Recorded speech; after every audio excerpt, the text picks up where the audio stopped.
In today's video, I'm going to teach you how to adjust header height padding in Shopify. Whether you're crafting a stunning online store or simply tweaking an existing site, understanding how to fine-tune your header can make a significant difference in your visitor's experience. Adjusting the header's height and padding can help you customize the appearance to better suit your brand's style or make important elements more prominent. Let's dive in. The first thing you'll want to do is log into your Shopify account. Once you're in, navigate to your Shopify admin dashboard. Here, look towards the sidebar and find the Online Store section. Clicking on it will open up more options underneath. Within this subsection, you should see Themes. Select that to bring yourself to where all the magic happens.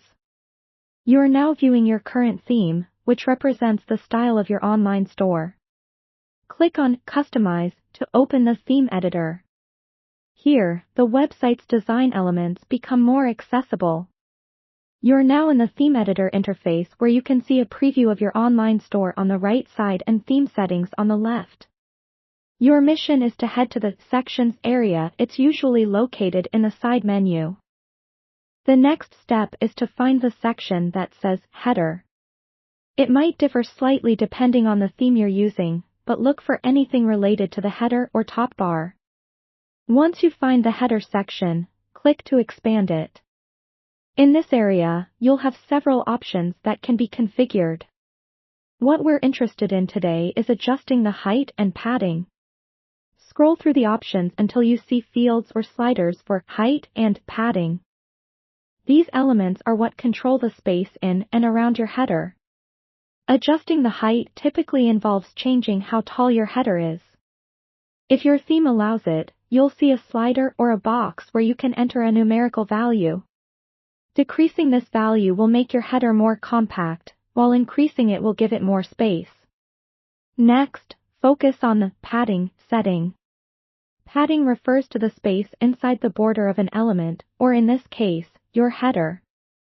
Adjusting padding can give your content a bit more breathing room or condense it to bring everything a little closer together, depending on your preference. Play around with these settings, try increasing the padding for more space or decreasing it for a tighter look. Always preview your changes to ensure that the adjustments align with your design goals. After you've made your changes, take a moment to double-check everything. It's easy to overlook a small detail that might affect the entire design. Once satisfied, remember to hit Save at the top right corner of the page to ensure all your hard work is applied. And that's it. With these changes, your header should now reflect the adjustments you've made, providing a cohesive and appealing appearance for your Shopify store.